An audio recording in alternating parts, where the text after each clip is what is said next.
Defendiendo una paternidad afectiva y sin mitos. Trataré de resumir mis emociones ante la paternidad. Admito que en mi hogar no hubo una figura que ejerciera ese rol, y por tal motivo me tocó construir escuchando y viendo a mis amigos y a sus padres. Además del rol que vive el hombre en la religión, sirvió como un ejemplo y además los modelajes que existen en la TV. Ante todo esto, algo me incomodaba, había algo que no encajaba y que me motivaba a ser crítico y razonable. Y comienzo así. En la era mitológica, Cronos, hijo de Gea y Urano, deciden hacer una revuelta. Bueno, en este caso, Cronos decide hacer una revuelta contra su padre y coronarse como el dios de dioses. Temeroso de ser destituido de su puesto tan privilegiado, decide comerse a sus hijos. Aunque el único en escapar con ayuda de su madre fue Zeus, quien cumpliría como profecía idílica tomar el puesto de su padre. Así que Zeus nos muestra un deseo incontrolable y lujurioso que manifiesta con sus múltiples relaciones con diferentes compañeras. Finalmente, ante estas relaciones nacen muchas hijas y muchos hijos. De esta forma, nuestros referentes tanto en literatura como en mitos se vuelven un arquetipo más que nos van mostrando un ideal del hombre ante la sociedad y que específicamente su relación nos muestra la dinámica familiar y obviamente se vuelven un modelo a seguir. Así que surgen las preguntas sobre qué nos dice la sociedad que es ser un padre, y también que si hay lineamientos que debemos de seguir para ser los mejores padres, y en este caso cómo mantener a nuestra familia feliz. Esas preguntas que vinieron a mí cuando supe que sería papá, tuve que guardar silencio y ocultar el miedo que me generó el escuchar esa noticia. No lloré porque obviamente un hombre no llora, porque los hombres en nuestra sociedad nunca nos mostramos al borde de la emoción, y así que debemos de ser seguros y responder de la mejor manera, y en el peor de los casos elegir vivir como Zeus hasta que la siguiente compañera aparezca en nuestro radar, o elegir cambiar patrones y accionar en el rol y en el ejercicio de una paternidad responsable. Al pasar de esa incertidumbre que, ojo, nadie se da cuenta, porque obviamente vivimos en nuestro mundo oculto y lleno de no querer mostrar todos nuestros sentimientos. Y en mi mundo surgía la interrogante: ¿cómo ser padre? No bastando con esas preguntas, ese bombardeo y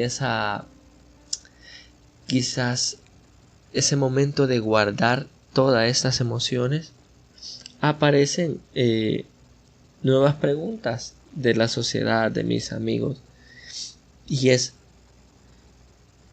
que la pregunta que generalmente te hacen es: ¿qué vas a tener? ¿Qué será lo que tendrás? Como si la respuesta más lógica no sería decirles un extraterrestre o un elefante. Obviamente que detrás de la pregunta está el trasfondo de la gente quiere saber si tendrás un hijo varón. Obviamente pues en nuestra sociedad tener un hijo varón es sinónimo de virilidad, o es, como dice mi abuela, ganarse la gallina, atribución que se hace para realizar un banquete en celebración del nacimiento del primogénito, que en este caso es varón. Y si al final sorprendes a tu familia y les dices, bueno, no es niño, es niña, la gente te reconforta diciéndote, pero las niñas aman más a su papá. Obviamente que en ese momento quieres ser amado y no importa que sea niño o niña. Quizás en el caso es que la prioridad es que su desarrollo socioemocional esté bien. Y la prioridad es que también dejemos de infundir esas creencias que tenemos que ganamos cuando tenemos a un niño, o recibir un premio de consolación cuando tienes a una niña. Desde esos días decidí hacer un cambio a mis prácticas masculinas en la sociedad. Reconocer que mi pareja no es mi esclava, sino es una compañera donde compartimos, y que hay días buenos, por supuesto, pero que probablemente habrán días malos, con hijas, hijos corriendo por la casa, pero que cada día aprenderás cosas nuevas. También en la religión aprendí que las mujeres deben obedecer y que el hombre también es un sinónimo de proveedor, y más allá de un sinónimo es un compromiso el que esa función se debe establecer así. ¡Qué lío! Eso es un lío. Además de mis amigos, aprendí que en el hogar se vuelve un centro del egocentrismo, y quien le da mejores cosas a sus hijos e hijas, que si tienes dinero para ser capaz de otorgarle los regalos más bonitos, eso te vuelve ser el mejor padre. Ahora reflexiono y bajo ese aprendizaje y bajo ese esquema y ese mandato te vuelves nada más consumidor, pero que como hombre también aprendes a llenar las expectativas de alguien más, y solo es eso, llenas expectativas de alguien más. Y obviamente cumples la normativa de ser buen padre, con deseos de poder, y destruyes también lo que aparentemente te estorba bajo quien se interponga en ese mandato. Finalmente esta parte puedo decirle adiós, pues el estar inconforme ante estas actitudes y acciones me hizo leer y ser crítico, y creo que es un elemento fundamental para romper con esos mandatos de género, y definitivamente lo creo. Para mejorar mi relación y construir a diario una paternidad afectiva, encontré elementos que pues me ayudan a enriquecer mi conocimiento, y que poco a poco, pues, o mejor dicho, día a día, me ayudan a transformar mi propia realidad. Y no me ayuda a ser el mejor de los hombres, por supuesto que no es lo que busco, sino el poner en práctica estas acciones me ayudan a cuestionarme sobre las mejores herramientas para apoyar en este caso, a mi hija. Y creo que es importante mencionarlos. Por ejemplo, que si quiero cultivar, debo de trabajar muy fuerte. Y esta es como una de las acciones muy importantes, y es como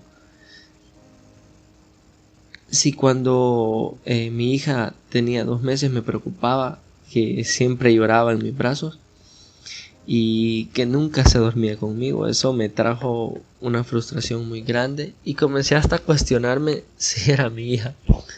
Imagínense hasta dónde llegamos. Así que pues me propuse hacer diferente. Y cada vez dedicar más tiempo usando estrategias como palabras que pudieran transformar esa relación que tenía con mi hija. Hablaba con ella antes de dormir, contaba cuentos, pero creo que entre tantas acciones que realizaba y tantos días llenos de lucha, que no se dormía a mi lado,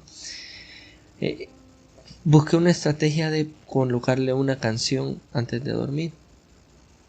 Y esa canción que conectó fue ahora o es la más importante, pues a mí me ayuda a que ella esté relajada y yo pueda tener también como ese elemento que me permite acercarme en esa relación de intimidad que es de ir al descanso, ¿verdad? Ambos nos conectamos con esa canción y hasta ahora, hasta el día de hoy, sigue siendo la canción de cuna antes de dormir. Cuesta tanto a veces hacer algo por alguien, en especial cuando se compromete el ejercicio de la paternidad. Otro elemento que creo que es muy importante para una paternidad afectiva es estar en los zapatos de mis hijos, o en este caso mi hija. Obviamente esto siempre da miedo. Cada día que pasa es un día menos que puedes compartir. Y pues a veces la veo llorar y no entiendo qué pasa. A veces no comprendemos algunas situaciones y eso nos llena de incertidumbre, pero específicamente hay un ejemplo que me ayuda como a comprender un poco el qué es estar en los zapatos de mi hija. Y es cuando no quiere comer y rechaza todo cuanto se le ofrece. Así que bueno, para ese tema tengo muchas opciones cómo abordarlo, pero me viene a mi cabeza los recuerdos que cuando era niño y cuando no quería comer, en este caso cuando era pequeño, pues era diferente conmigo, ¿verdad? Y mi rutina, pues si yo no comía, era que frente a mí estaba un cincho. Obviamente no quiero que pase eso. Así que veo un juguete y analizo qué acciones puedo hacer. Y ella tiene un juguete favorito que es una muñeca que le gusta mucho. Así que a esa muñeca la incluyo en nuestra conversación. Le digo a la muñeca que al comer ella también tendrá muchas energías y podrá jugar. Así que al verla que la muñeca come, misteriosamente ella comienza a comer también. Y felizmente, claro, porque tiene a su lado y está acompañándola a su muñeca favorita. Sé que ella comprende y hay muchas acciones que le generan confianza y ese vínculo que ella crea con su juguete favorito también le permite y nos permite tener como una estrategia más en ese círculo que hemos creado para que se establezca esa relación y ella pueda terminar su comida. Obviamente a veces la comida le resulta aburrida, pero creo que lo más importante es la empatía. Saber qué estrategias se deben crear y recordar cómo hacer como un recordatorio acerca de cómo era tu relación también con la comida. Obviamente no se puede hacer una opresión, porque esto a futuro va a generar enfermedades gastrointestinales, enfermedades en el estómago por presionar a comer a un niño. No se debe de ser así. Otra de las estrategias también muy importantes que ameritan ser mencionadas es no pedir, sino convencer. Cuando hablamos de convencer y no pedir, pues es más fácil gritar y ofender. Y quizás pensar en las palabras más estratégicas para decirle a nuestras hijas e hijos qué es lo mejor. Las palabras son poderosas y son también instructoras que permiten convencer. Pero en este ejercicio es sumamente importante elegir las que permitirán ser asertivos. Pienso en cada vez que no escojo una palabra o doy un mensaje que no es adecuado a mi hija, terminamos por confrontarnos. Así que una forma adecuada que encontré y divertida es mostrar cómo se hace. Eso es importante porque cuando los niños y niñas están entre edades de 3 a 6 años, somos el reflejo, obviamente, casi que quieren imitar, y cuando uno hace de forma divertida y no impone las actividades y las demuestras de forma divertida, creamos un vínculo importante. Así que a la hora de hacer el cepillado, creo que es importante que también mostremos cómo se hace. Es una técnica que me sirvió mucho a mí para no forzar a que sucedan las cosas, sino que mediante el ejemplo pueda ver de qué forma divertida tú te cepillas los dientes, y a la hora que tú te pones con ellos el cepillo, se vuelve una dinámica más divertida para poder cepillar sus dientes. Así que finalmente llegamos a un acuerdo, y el acuerdo es que yo le muestro cómo se hacen las cosas y después se explica cómo se hace.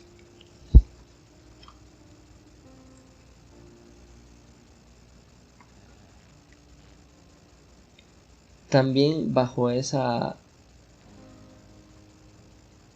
enseñanza o ese elemento de demostrar cómo se hace, enseña siendo un ejemplo, que es otro elemento muy importante y que me ayuda a conectar con la anterior. Pues cada vez que mi hija o cada acción que ve mi hija, ella quiere imitarlo. Ella se emociona cuando me ve bailar, saltar, y acá todo cuenta, y lo que se hace hoy será parte de ese aprendizaje. En ese sentido quiero expresar uno de los miedos más grandes que surge en mi paternidad, y es expresar amor. Entonces me pregunto, ¿hay que parecer un hombre fuerte? ¿Debo de enseñarle qué es un hombre fuerte o mostrarme ante mis hijas, ante mis hijos, como un hombre fuerte? Y eso me ayuda a reflexionar sobre que me sigue importando entonces la opinión de los demás, y que me genera incertidumbre, pues pongo mi masculinidad en duda. Trato de reflexionar lo complicado que es para un hombre romper todos esos estereotipos, o querer romper todos esos estereotipos, y cómo en nuestra sociedad pues cuesta dejar de lado el ciclo y cerrar ese ciclo y poder cerrar el contenido de ser padre. Pues obviamente es solo una caja en la cual debes de moverte, y no tienes más opción para salir de ese mandato. Así que acepto que no quiero ser manejado por un sistema que me esclavice y que no me permita ser diferente en mi hogar. Me niego a no mostrarme amoroso en casa y creo que ese paso es un solo paso el que tienes que se tiene que hacer, y es el de decidir, el pasar de una zona en la cual no quiero ser criticado a probablemente cambiar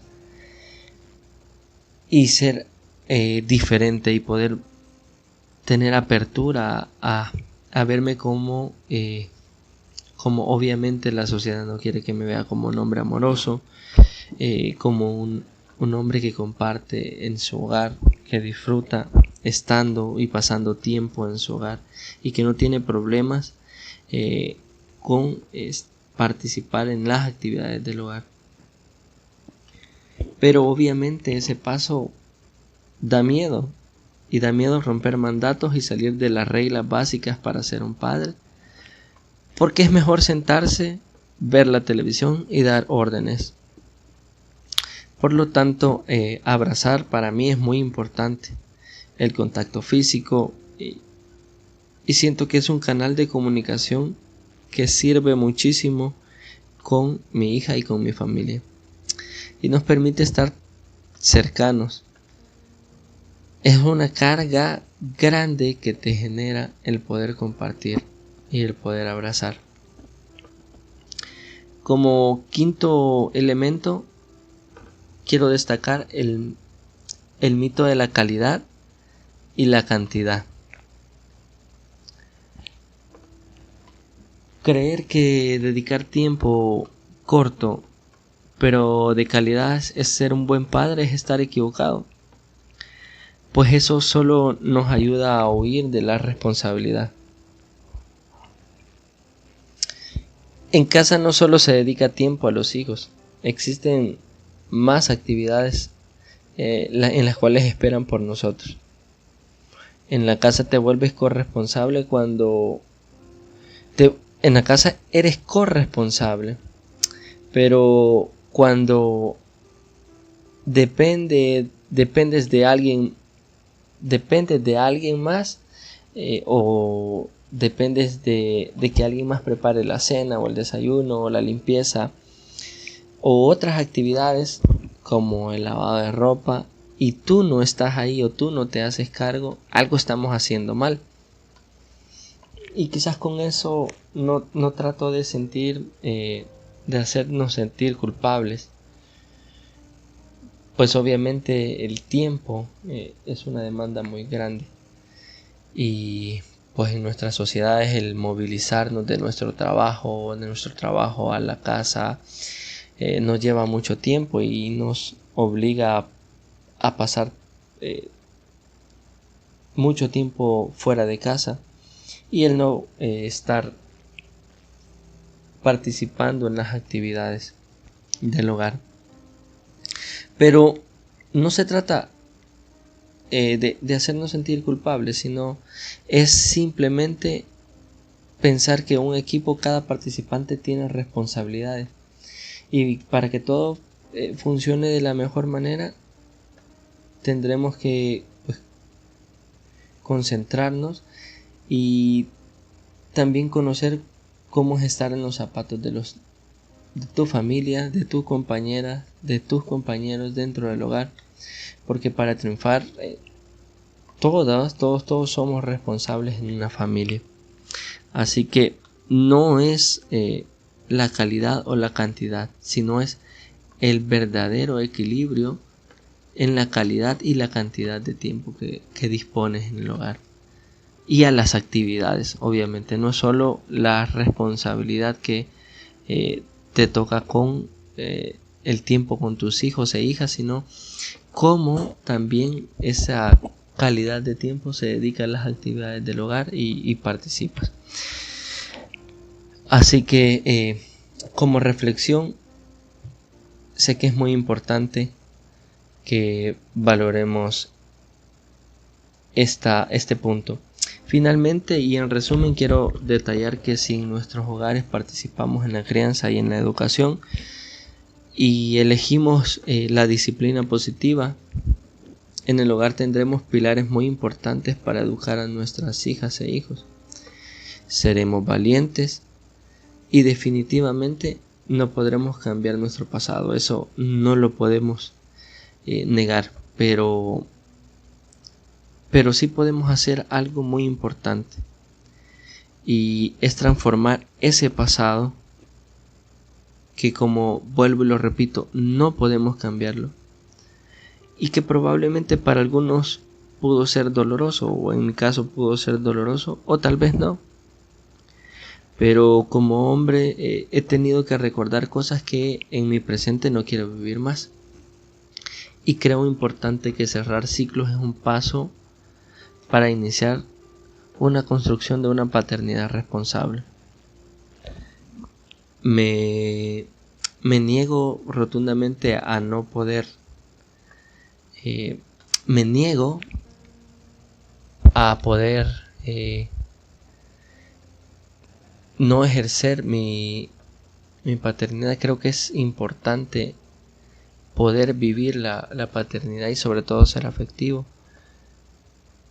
Y me niego a vivir en una estructura que está diseñada para los hombres, en una sociedad donde nos prohíben el sentir emociones, el poder vivir responsablemente, y donde, pues, como al inicio se mencionó, todos esos arquetipos en los cuales nos hemos desarrollado y hemos conocido por muchos años y que han sido nuestros modelos a seguir,